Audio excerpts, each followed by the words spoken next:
네, 주주클럽. 이게 격주마다 참 알토란 같이 잘 했던 건데 한동안 좀 소식이 뜸했어요. 예, 네. 예, 많은 준비를 하느라 아. 예, 한동안 뜸했다고 예, 알아주셨으면 좋겠습니다. 네. 야, 최근에 지금 뭐 요즘 같을 때 코스닥 지수가 지금 막 520선까지 깨졌잖아요. 580, 뭐 600까지 간다는 말이 나왔다가 근데 이제 올해 들어서 이제 정부의 이런 부양 정책으로 중소기업, 중견기업에 대한 관심이 그 어느 때보다 높은 상황입니다. 네. 그래서 앞으로는요 격주마다 주주클럽을 통해서 생생한 그 기업들의 생산 라인 현장과 그다음에 대표이사의 그 생생한 인터뷰를 전해드리려고 합니다.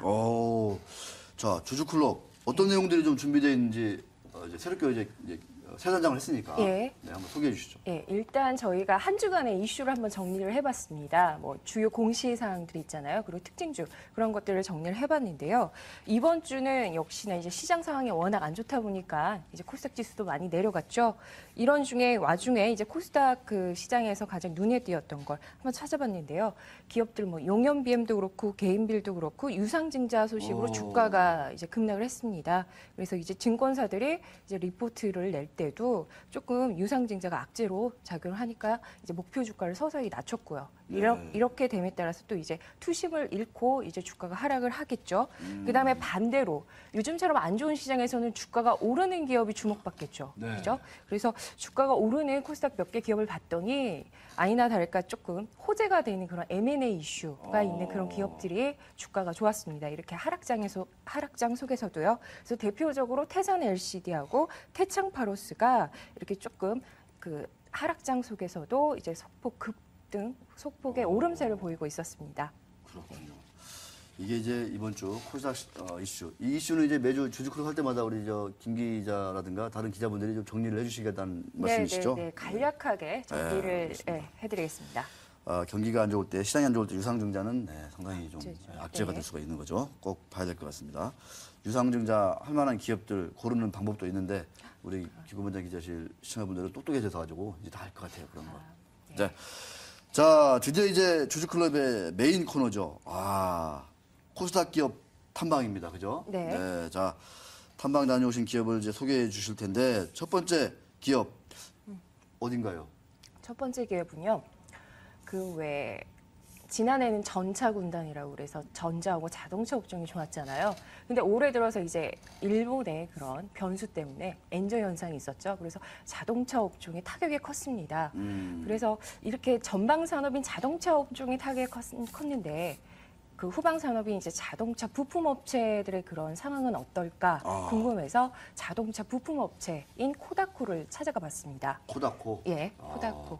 우리 김 기자 지난주에인가 일본 다녀왔는데 예. 엔저 때문에 일본 분위기가 좀 어떻던가요? 좀. 일단은 급작스러운 질문에 제가 답변을 하겠습니다. 일단은 그때 제가 지난주에 있었지 않습니까? 그때 일본 증시 7% 막 폭락하고 그랬습니다. 그때였구나. 예, 그때 저희는 삼성전자 주가가 떨어지고요. 근데 일본에서는요. 50대 50, 50-50로 보더라고요. 왜냐하면 일본에 이렇게 양적 완화는 그 7월에 참의원 선거가 있거든요. 그래서 아베 정부의 그런 슈잉십일 수도 있다. 그래서 일본의 양적 완화의 그 성공 효과, 그러니까 성공 여부는 7월에 참의원 선거 끝나고 나서 나타나는 그런 결과에 따라서 조금 판단을 해봐야 되지 이어질 수도 않겠냐. 있고, 끝날 수도 있고. 예. 김신정 기자, 좋은 공부하고 오셨어요, 일본 가서. 예. 자, 코다코의 공장 다녀오셨다고 했는데, 네. 어디에 있나요, 공장이 여기는? 네, 코다코의 공장, 충청남도 천안 공장을 일단 가봤습니다. 네. 이때 정도면 딱 영상이 나와줘야 되는데 말이죠. 네. 예. 알루미늄 원재료를 녹여서요, 틀에 넣었더니 이제 일정한 모양을 띈 저거. 부품이 나옵니다. 와, 예. 저거예요? 이게 엔진 부품입니다. 코다코가 이제 주력 그 제품으로 만들고 있는 그 엔진 부품인데요. 이게 바로 이 자동차 이제 변속기용 부품입니다. 저게요? 예. 와, 신기하다, 되게. 예. 근데 영상이 이렇게 바꿔주는군요. 나왔습니다. 예. 그 코다코는요, 그 알루미늄을 틀에 넣어서 원자재인 그 알루미늄 있잖아요. 알루미늄 원자재가 이렇게 골드바처럼 그렇게 바처럼 생겼어요. 알루미늄 색깔은 좀 은색이잖아요. 은색이고. 그렇게 알루미늄을 녹여요. 녹여서 틀에 넣어서 이제 찍어내는 기술을 알루미늄 다이 캐스팅 기술이라고 합니다. 그래서 이 기술로 코다코가 이제 자동차 부품을 만들고 있는 거죠. 그리고 그 시청자분들이 알아두셔야 할 게 코다코는요. 그 완성차 업체의 그 2차 벤더입니다. 1차 벤더가 아니고요. 1차 벤더는 바로 완성차한테 납품을 하는 기업이잖아요. 근데 코다쿠는 2차 벤더로서 그 자동차 부품을 만들어서 1차 벤더에게 넘기는 그 선에서만 생산을 하고 있습니다. 그래서 그 1차 벤더인 현대파워텍하고 한라공조, 그다음에 만도 등의 이렇게 제품을 이제 납품하는 그런 형식이었습니다. 근데 제가 현장에 가봤는데 이 알루미늄 부품들이 그 화면으로 보셨을 때는 되게 크고 무겁게 느껴졌잖아요. 그러니까요. 근데 되게 가벼웠어요. 제가 이제 연약하진 않지만 연약한 여자가 들어도 딱 무겁지 않을 정도로 가벼웠는데 그 알루미늄이니까 당연히 가벼울 수밖에 없겠죠. 근데 자동차는 이렇게 연비가 중요하잖아요. 그래서 모든 부품을 다 가볍게 만들어야 연비가 좋은 이제 완성차가 나옵니다. 그래서 그 자동차 기술 어떻게 하면 연비가 잘 나오게 할까 해가지고 이제 제품들을 가볍게 만드는 그런 기술을 많이 연구를 하고 있다고 하는데요. 이 코다쿠도 이런 기술 개발을 하고 있었습니다. 최근에 5월 달에요. 한국생산기술연구원하고 이제 알루미늄 인장 강도를 20% 이상 높이는 그런 그 연구 개발에 나섰다고 합니다. 그 자세한 설명은 대표이사의 그 설명 들어보겠습니다. 네. 산업통상자원부가 주관하는 신산업 기술 개발 사업의 주관 사업주로 선정되었으며 또 3년간 18억 4천여만 원의 정부 지원금으로 기존 알루미늄 소재와 인장 강도가 20% 이상 향상된 알루미늄 합금 개발 및 제품 개발을 돌입하게 되어 기존 스틸 재질의 자동차용 부품을 대체할 수 있을 것이라고 예상되고 있습니다. 또 이에 따라서 시장의 경쟁력 또한 선점할 수 있을 것으로 기대되고 있습니다. 네. 참 착하게 생기셨네요. 약간 귀엽게 생기시다고. 예, 되게 조금 중립적인 조금 캐릭터가 안 나오는. 알겠습니다. 예. 자, 코다쿠 실적은 어떤지 한번 짤막짤막하게 짚어주시죠. 예, 일단은 코닥 자동차 업종에 이제 타격이 크잖아요. 네. 그래서 실적 궁금하실 텐데요. 근데 이제 코다쿠의 그 매출 비중부터 설명을 드려보겠습니다. 그 매출 비중이 포트폴리오가 국내 60, 해외 수출 40이에요. 그래서 조금 포트폴리오가 좀 다변화됐습니다. 그리고 또 이제 해외 거래처인 메탈다인이나 보그워너, 그다음에 SLW, NSK 이런 그 해외 기업한테 이제 납품을 직접 하기도 하거든요. 국내에 있는 그 현대기아차 1차 벤더에도 납품을 하기도 하지만 그래서 지난해 말 이쪽 코다쿠의 수주 잔고가요 7,900억 원 정도가 된다고 합니다. 엄청나군요. 예, 그래서 이를 소화하기 위해서 안성에 제2공장을 지금 짓고 있고 올해 10월 8일 날 완공을 목표로 하고 있답니다. 그리고 무엇보다 조금 주목할 게 코다쿠의 그 지난해 매출액은 2천억 원을 돌파를 했어요. 그리고 지난 1분기의 영업이익은 34억 원, 어이구야. 전년 대비 23% 증가했고요. 그러네요. 그 매출도 523억 원. 전년 대비 3.9% 증가했습니다. 이 실적에 대해서는 이어서 대표이사의 설명 들어보겠습니다. 네. 금년도 매출액은 이제 전년 대비 최소 15% 이상 증대를 목표로 하고 있으며 또 충분히 달성할 수 있을 것이라고 예상되고 있습니다.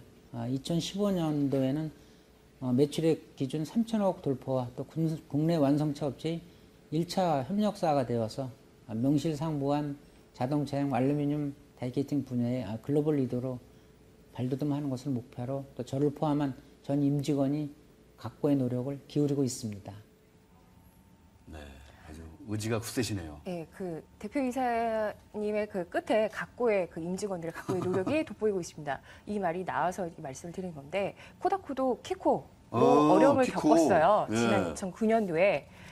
그런데 이제 임직원들의 그런 임금 동결하고 성과금 반납 그리고 좀 허리띠 졸라매기로 해가지고요. 그래요? 2012년도 1월에 완전히 키코 사태를 좀 졸업했다고 해야 되나요? 극복했군요. 극복을 벗어났군요. 완전히 네. 벗어났다고 합니다. 알겠습니다.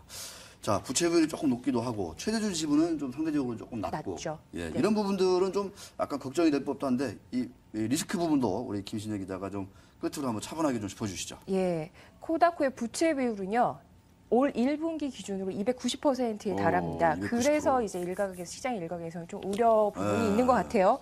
근데 2011년도에 비교해서는 그 부채 비율이 332%였어요. 네. 다소 좀 떨어졌죠.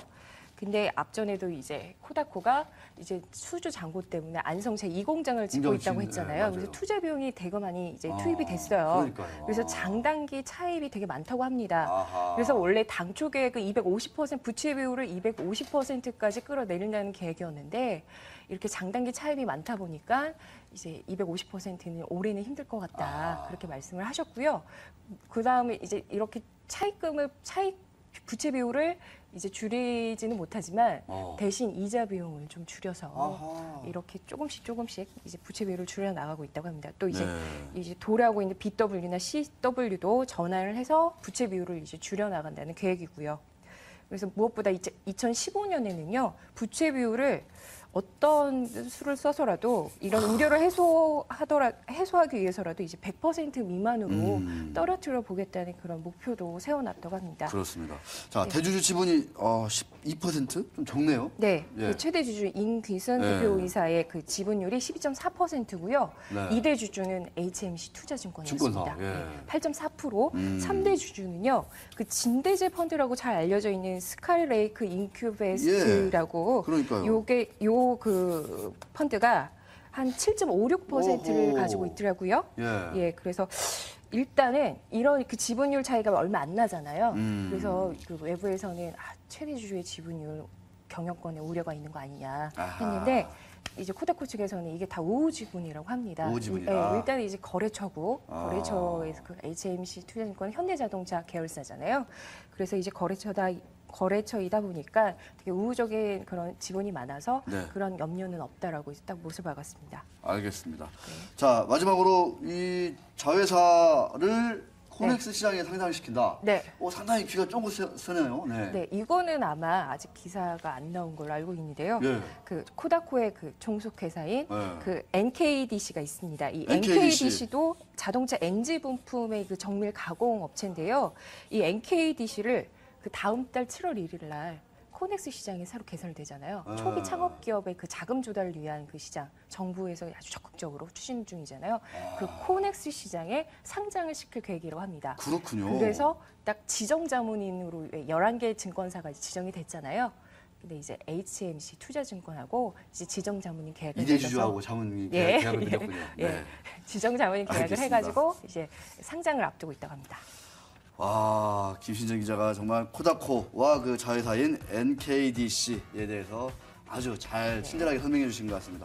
김 기자, 다음 탐방 얘기도 기대가 큽니다. 수고해 주시고요. 자, 예. 정말 잘 보십시오. 네, 감사합니다.